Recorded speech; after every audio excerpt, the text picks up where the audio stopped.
Hello everyone, welcome to Liberebil.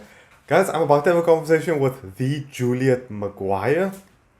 It is Monday, so this is Monday's usual vlog videos. Unfortunately, I'm in the kitchen, my room is being overhauled, and you can hear the cats and you can hear people walking in and out, but I'm going to try and keep it as quiet as possible for you. So, yeah, let's give Juliet a shout, guys. 10 rand a month if you want to get videos earlier than everyone else after this lockdown and you want to see some content. It's next to the subscribe button, and if you haven't already subscribed, guys, please do.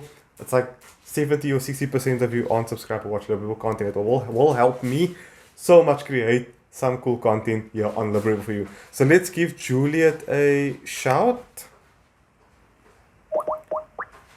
Okay.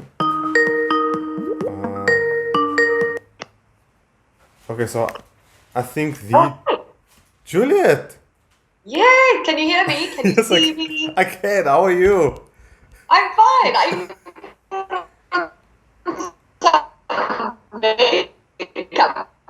for this. People aren't doing that good in lockdown at the moment. But anyway. Juliet, so today, how have you been keeping during the lockdown, man? I think let's start off with that. I'm running out of wine. So, I mean, I know that doesn't bother you, but that really bothers me.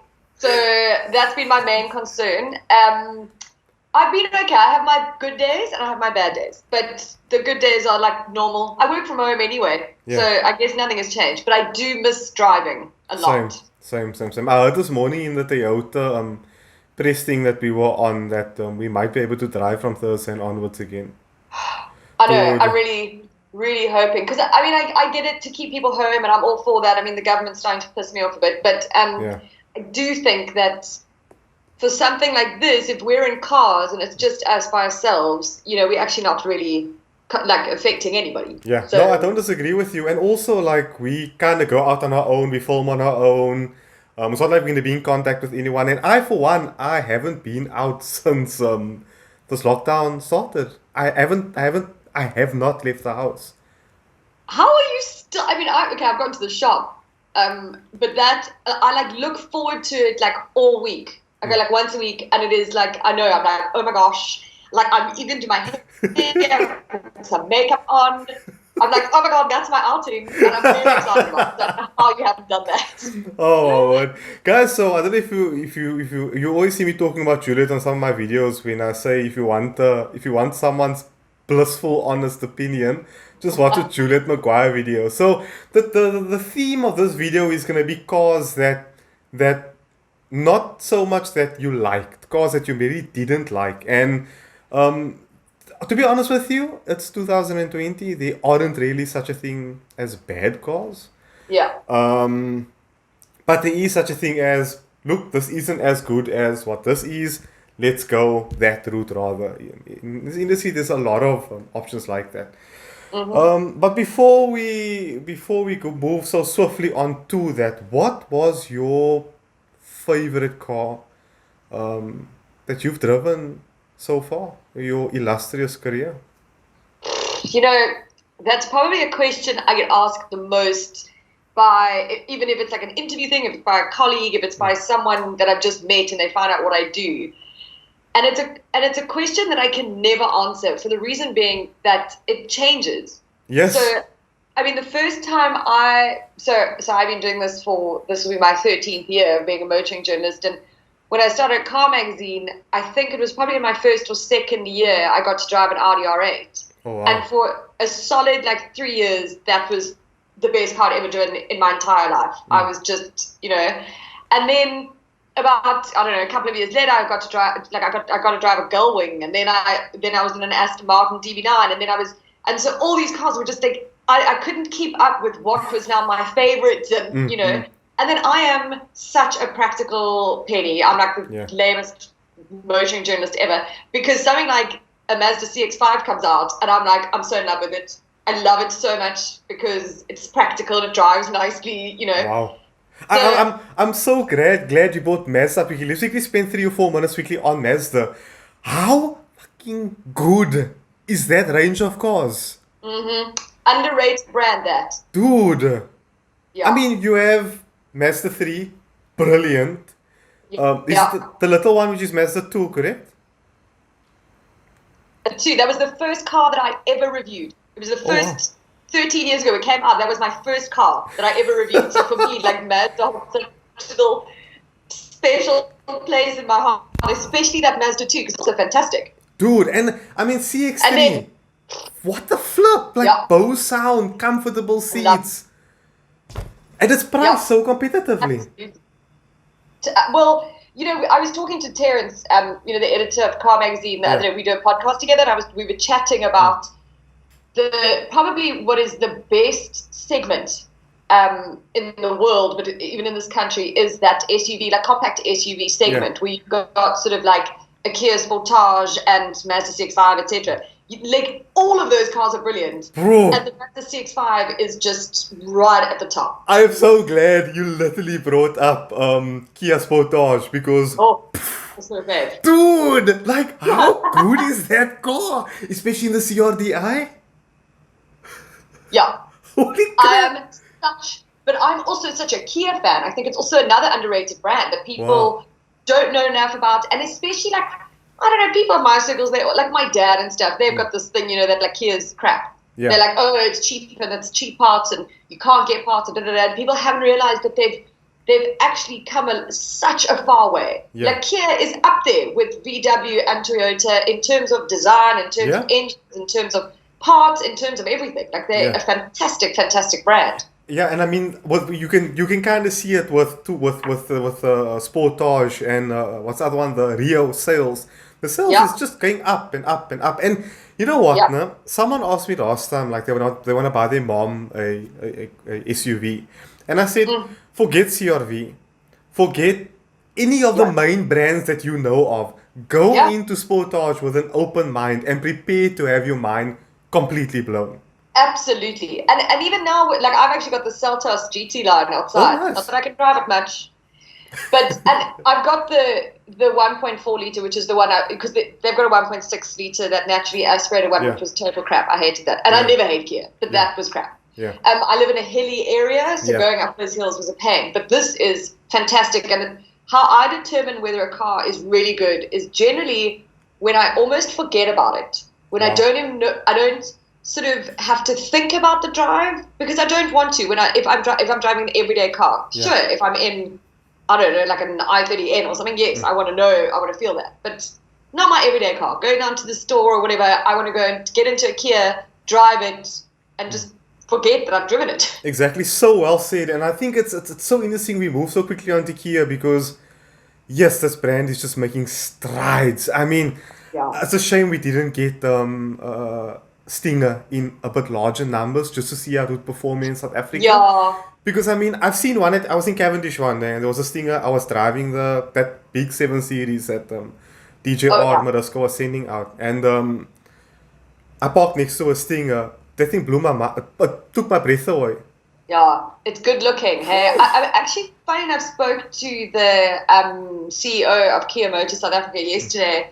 We've been chatting stuff, and I asked him to review the car that he drives, and he happens to have his wife as a Sportage, and he's got a Stinger. Wow. And he just said, like, the car, he works for them and whatever, so, you know, but he was just saying that it is a car that turns so many heads. People stop him constantly. I can imagine. To ask about it. I can imagine. Honestly, if I were in the market to buy a new car right now, and I think Chiro them all know I'm quite a Mustang snob, but honestly, I would buy Stinger without even thinking about it. I'm blown away by that car's looks and its stance on the road. Yeah.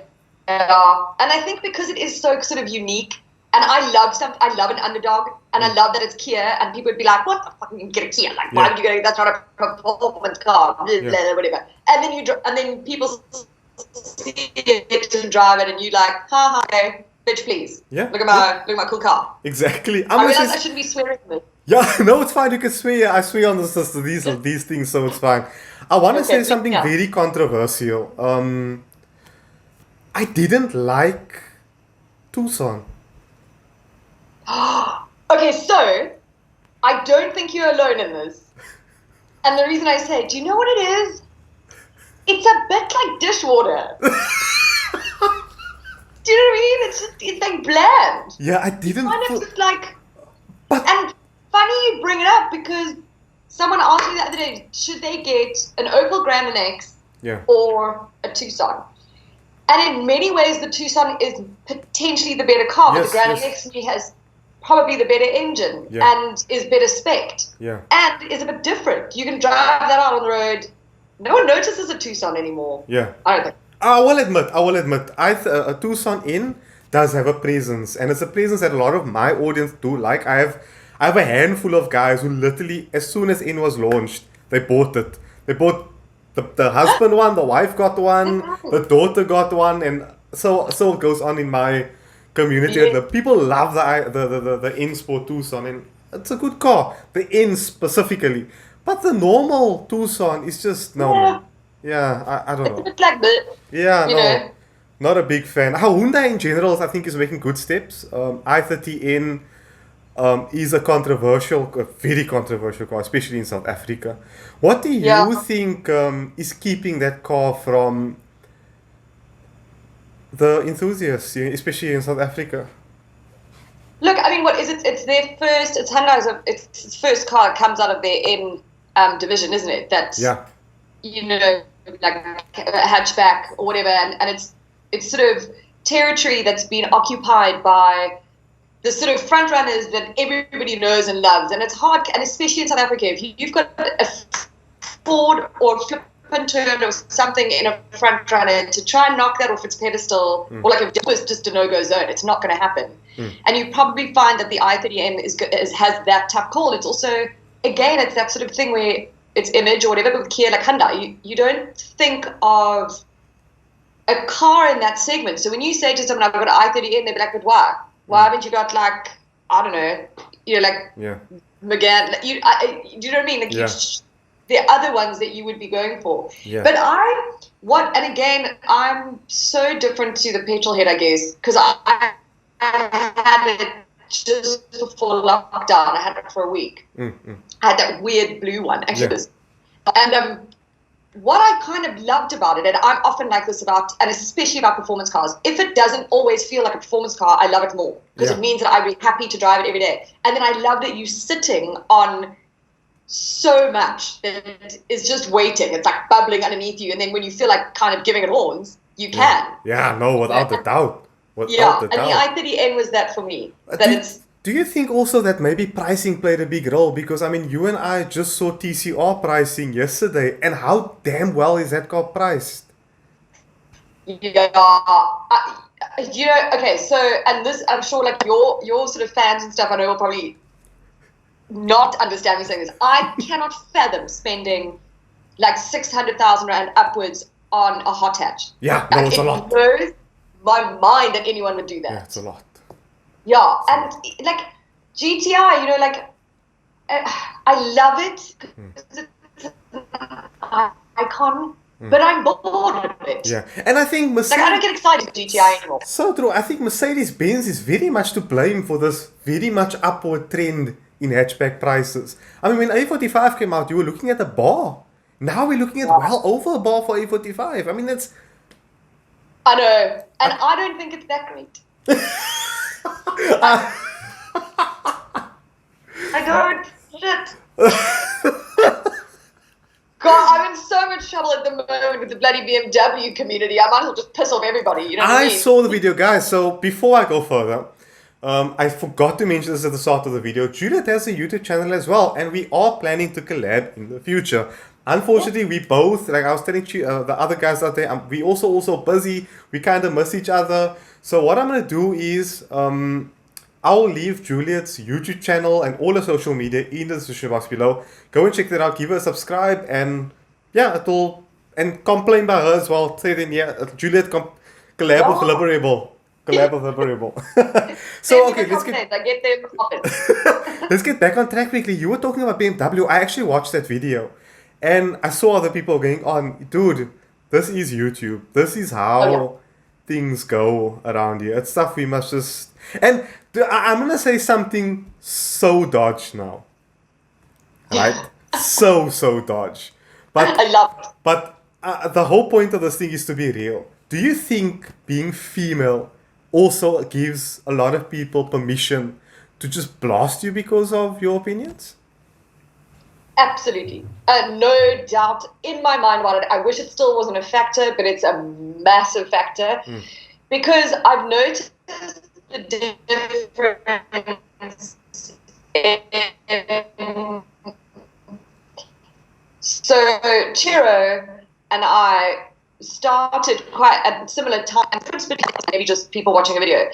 The only thing that Chiro will really ever get attacked on, and this will probably go for you as well, is maybe factual stuff. Yeah. So they kind of will say, or like they'll just disagree. They'll say to you, like, actually, I think that, you know, the power that you talk about in this, like, it's not as powerful, whatever.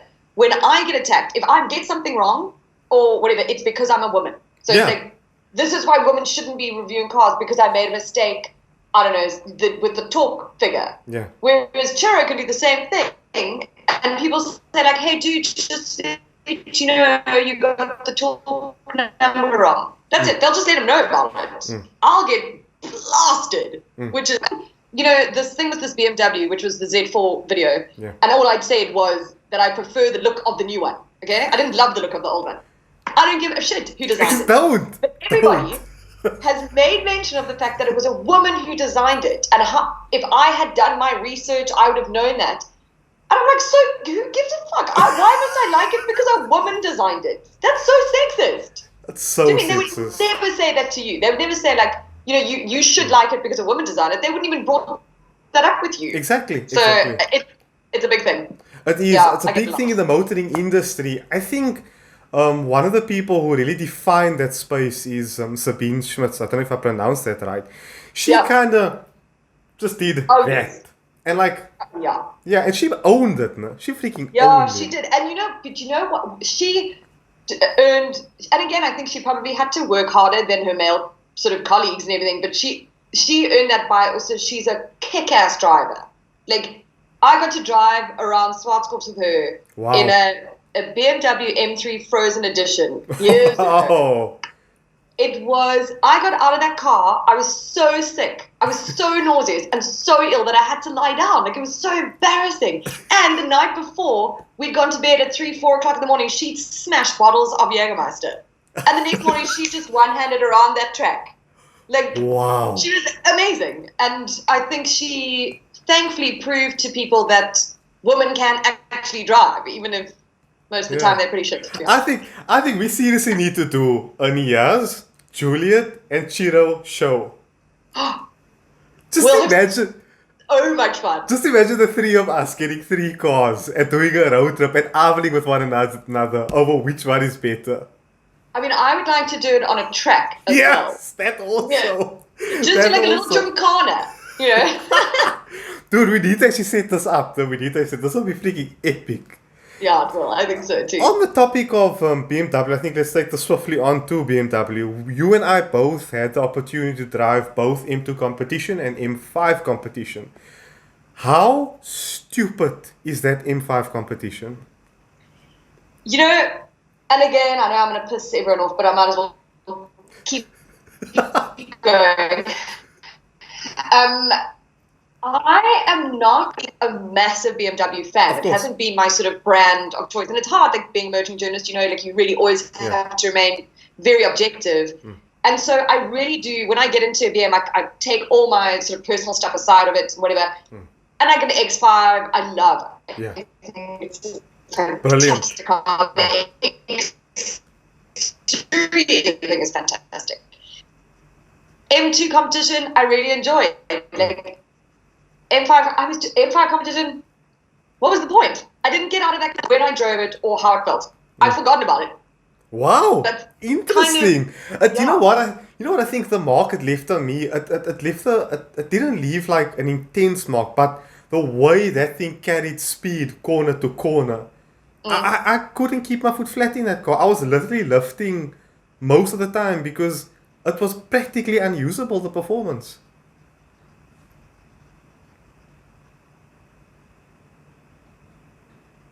Yeah, okay, I do kind of that. You know what, especially comes to, if they don't inspire confidence in you, I don't think they're good enough. Exactly. And that car didn't. I didn't want to, I felt unsafe. And when you're in a performance car, just because you're doing speed and you should actually feel more safe, and because you are able to do crazy speeds and cornering. And I didn't have that in that. My audience kind of knows I'm moving very much over to the Mercedes side of the German life now. I'm freaking obsessed with Mercedes-Benz currently. Like, dude, I love what they're doing. I love 53, E53. Yes. I love CL S53.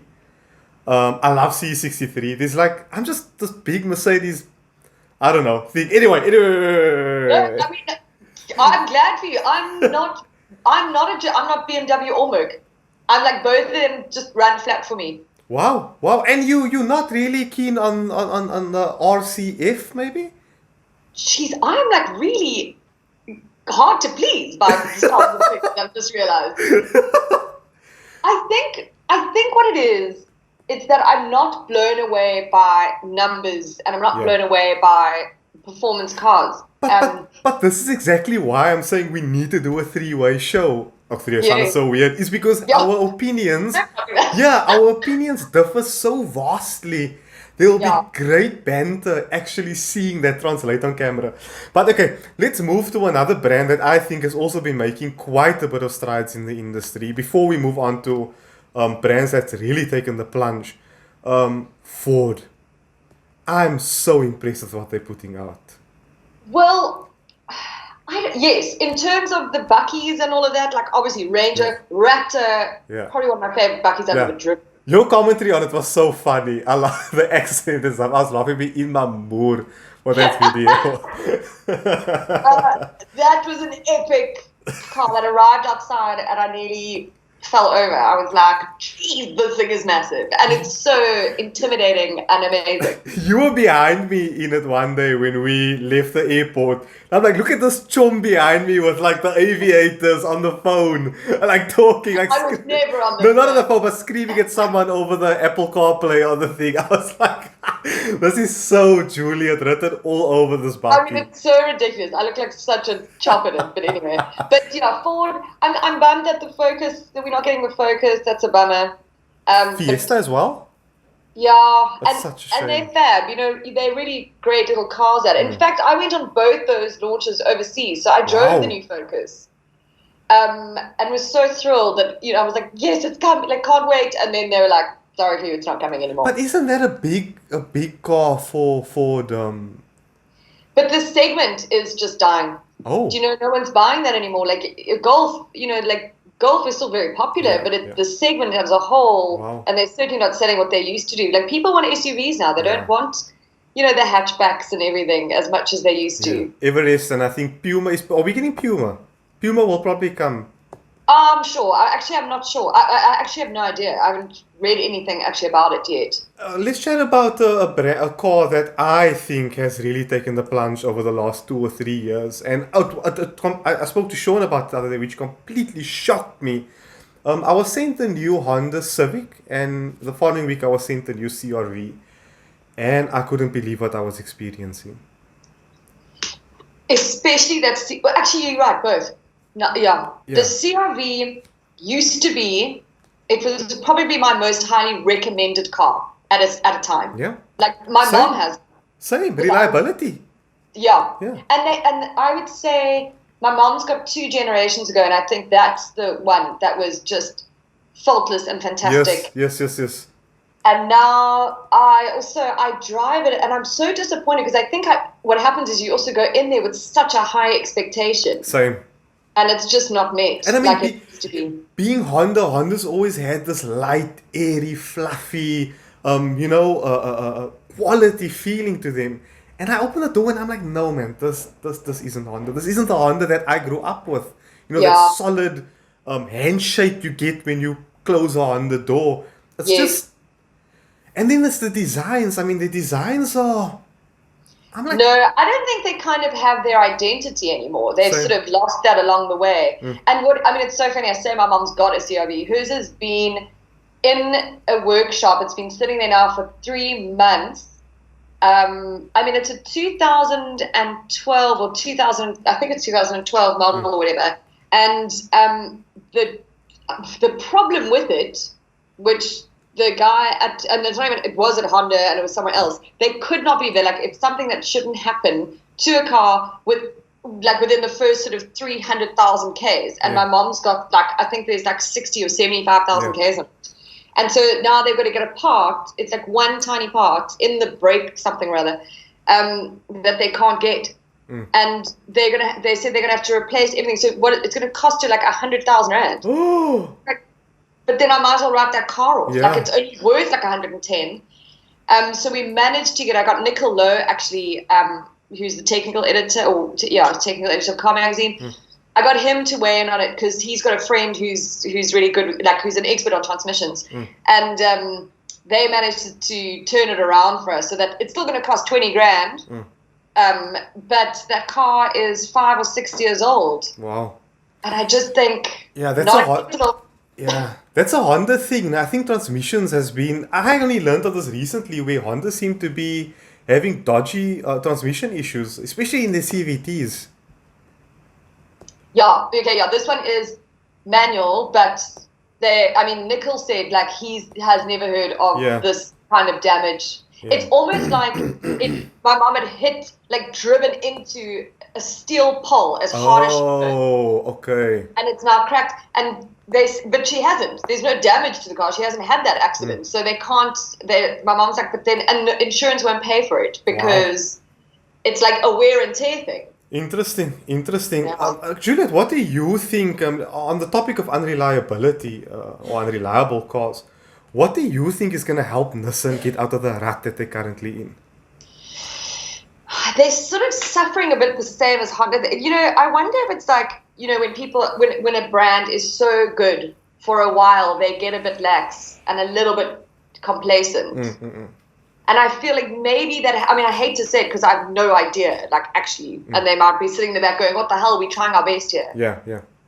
But something and I'm using the practical cars as examples, something like a Qashqai, which is still a fantastic car, sort of has also lost its spark for me. I think the other brands that are coming at them are coming in better. And so if they're going to have to compete still, they really need to step it up a bit more. They do. You need to come up to what their competitors and what their rivals are offering and doing. And I wonder who's going to supply them with that money in order to do that, because, that company is sinking. One thing they do have, and they do bloody well, is the comfort of seats. Yes! The most comfortable seats of any brand. Actually, doesn't that go to the Suzuki Swift? I was shocked by the Suzuki Swift seats, though.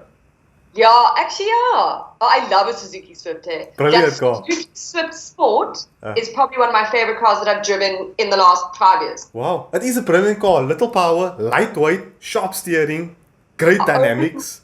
My goodness, it's fun. I drove that around the track. I did a gymkhana in it. And then I took it I was on Car Magazine's performance shootout. Yeah.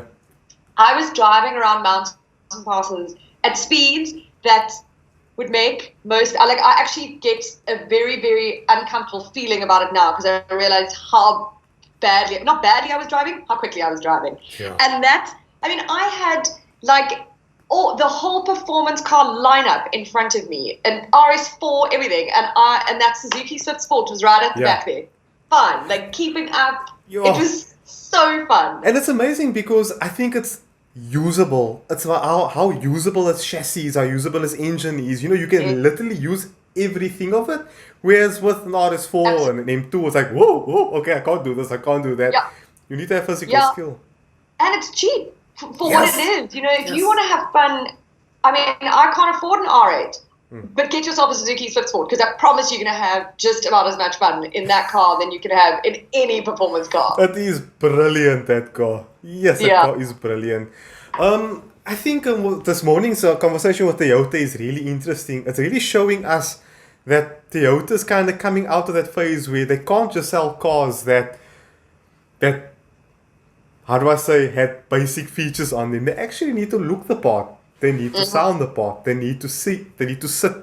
You need to feel a certain way when you drive that car. There must be an emotional connection. It's great to see Toyota take this leap of faith now into the more emotional aspect of motoring, which I think a lot of people are digging into now. Yeah. And they've never really been known for their style, you know, or their design. And so it's nice to see. I think the Corolla hatch is probably one of the most underrated cars on the market. That car is almost faultless, and it looks fantastic. But if there's anyone listening to this and they haven't driven a Corolla hatch and they're looking at a car, they need to drive it because it's bloody good. Corolla, I mean, the thing is for me is, I wanted to ask them the question today, I didn't get to it, but I wonder, the Corolla is for me now very much an Uber car, like, you know, an Uber fleet car. Yeah. So when they say that, you know, they're trying to, or they're targeting, you know, young, hip, sort of trendy people or whatever, I always wonder if maybe, like, just do what you do well, like target fleets and target people who are going to drive it for Uber reason. Yeah. Because a lot of people, if I recommend a Toyota Corolla, they're like, no, I'm not an Uber driver. I don't want that. That's amazing how that stigma can, oh my God, can hit the car, because the same happened with Lexus and the IS 350. I love that car. People are like, no, I'm not buying a police vehicle. Yes. And I'm like, whoa. Because, you know, like a Honda BRV is a bloody good car. Yeah. And so many people, they're always like, I need 7 seats, I need space. I'm like, there you go. Guys, I promise you that car's fantastic. And they're like, no ways. I'm like, take an Uber driver. And it's so true, because I even had a Suzuki Ertiga for a while. Yeah. Yes, everyone's like, hey. And then I'm like, no, I'm not your Uber driver. You know? That is a bit annoying. So fair enough. Juliet, so on the topic of your YouTube channel, I forgot the name now. It's just Juliet Maguire. Juliet Maguire. There's always like no, but you call your names, the titles of a video are so clever. It's like, oh, it's Juliet Drives. Juliet Drives, yeah. There we go. Yeah. So you've taken this very unique, very South African flair to your videos, and also being very critical. Has that landed you in hot water? You don't need to say obviously with who and stuff like that, but I give zero shit. Yeah, I have Mahindra. I wasn't allowed on their launches, and the CEO of Mahindra in India got hold of one of my videos. It was the KUV100, which was the biggest piece of shit I've ever driven in my life. And I will continue to say that it was so crap. I hated every minute of that car. I could not wait to give it back. And they were mad at me. And so they wanted me to delete it. I got mails and emails on my phone and whatever. And thankfully, there was someone in between who took the fire for me, who was like part of their agency and stuff. And he thankfully backed me. And he said, you know, she stands by everything she says. I'm not going to delete it. They don't pay me. You know, I don't get money from manufacturers. Yeah, it's so interesting you said it, because I'm also starting to try and be a little bit more honest about certain cars I drive. But, you know, in this industry, especially when you're just starting out, it's so, like, difficult to make enemies and stuff like that. But I do agree with you. Like, so I started saying, like, just no, I don't want that car, or it's fine, I'll skip that car, because I'm like, I don't even want to talk about it. You know what I mean? But I'll actually send people to your videos. So someone asked me last time, like, oh, so what do you think of this type of car? I'm like, no, go watch Juliet's video. She said everything perfectly fine. I'm not going to add anything on it. So just go watch her video and make your mind up from there. Then you're probably not going to buy it afterwards in any case. No, probably not. No, yeah. You know what my thing is, and this is what I said to Mahindra, and I was thankful because they eventually gave me an XUV 300, and I feel like that redeemed them somewhat, because it's not a bad car at all. My dad liked that car, by the way. Yeah, it was really good, and I was so chuffed, and that's what I wanted to see, because so I said to them, my job as a motoring journalist, and especially what I do, is to give advice to consumers. That's actually what the manufacturers want from us. Exactly. They want people to, you know, they need us to crit their cars, review their cars. That's our job. So and I said to them, I will always be honest. So if you've got a fantastic product, I'm going to say it. I don't have anything against Mahindra. I have something against the KUV100. Exactly. I would never recommend anybody buy them. And the other thing I said to them, the only time I will recommend a car to anybody, any consumer, is if I would recommend it to my family ones, like my family and loved ones, and, you know, friends and whatever. If I can't do that, I'm not going to recommend it to anybody, because it means it's not good enough. Exactly. And when they came back and I got the XUV 300, I could say, like, guys, this is fantastic, because again, you've got competitors, and if you're not as good as your competitors, I'm going to recommend them and not you. That's how this works. Exactly. You know? Exactly. And I think we can close. Thank you so much for that very honest conversation. I think a lot of people watching that probably learned a lot by being a bit more honest on camera. Yeah. But I think we can close this conversation by speaking about the consistency of car manufacturers nowadays. There is no such thing anymore as a bad premium car. I think it all boils down now to preference. Oh, Oh, there you are. there we go. Okay, did you get my question, Sorry. Juliet? No, I didn't get your question. Okay, cool. Ask again. So there's this huge consistency now between premium vehicles. They all kind of feel very much the same. There's very small things defining them, which makes our job very bad because if you drive a BMW, a Mercedes, an Audi, the new Corolla, the Mazda 3, they're all brilliant. They all come in different prices. You can't really say anything bad about them. What's your take on the feel of cars nowadays? Do you feel like there's just a badge now that people are starting to buy after? I don't know. I'm hoping that we're moving towards, and something like a corona pandemic might do it, but I'm hoping that people are going to stop going for an image when buying a car, and even a badge.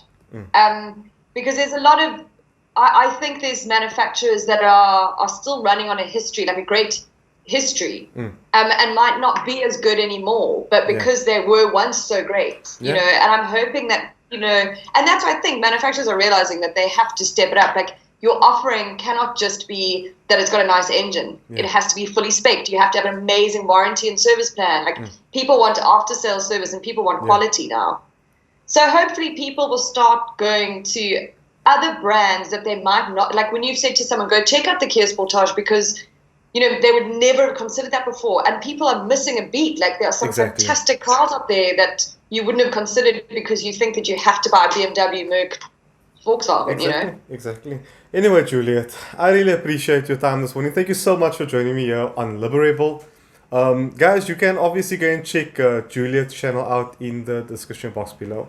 And we'll definitely do something when Corona is over. I think 2020 is cancelled. I don't really think... Yeah, I don't really... I don't really think much. This is fun. No, it's a pleasure, man, and I'm looking forward to see you again when this whole thing bloody well ends. It needs to end. I'm going mad here though. Freaking anxiety. I love that you've got an iron in the background there. I Oh mean, no, I'm in the kitchen. So my room is being overhauled, and I'm sitting in the kitchen doing the lights. I love it. I was like, I love that there's an iron in the background. My mom's like laughing. My mom's like laughing at me through the door because she heard what you said. I hope your mom didn't hear me swearing. No. Sorry, Mr. Niyaaz. Sorry, Mr. I don't remember your surname now. Anyway, Juliet, have a blessed day further, and good luck with everything, and good luck with the channel as well. Huh? Thank you so much. Pleasure, Juliet. Cheers. Bye-bye. Okay, guys, thank you so much for watching this video. I really appreciate it. You guys can again go and check Juliet's channel out in the description box below.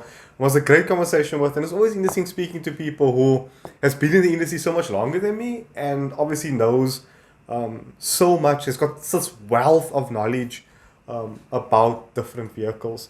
So yeah, thank you all so much for watching. Please subscribe, thumbs up, P3BU, Liberebil out.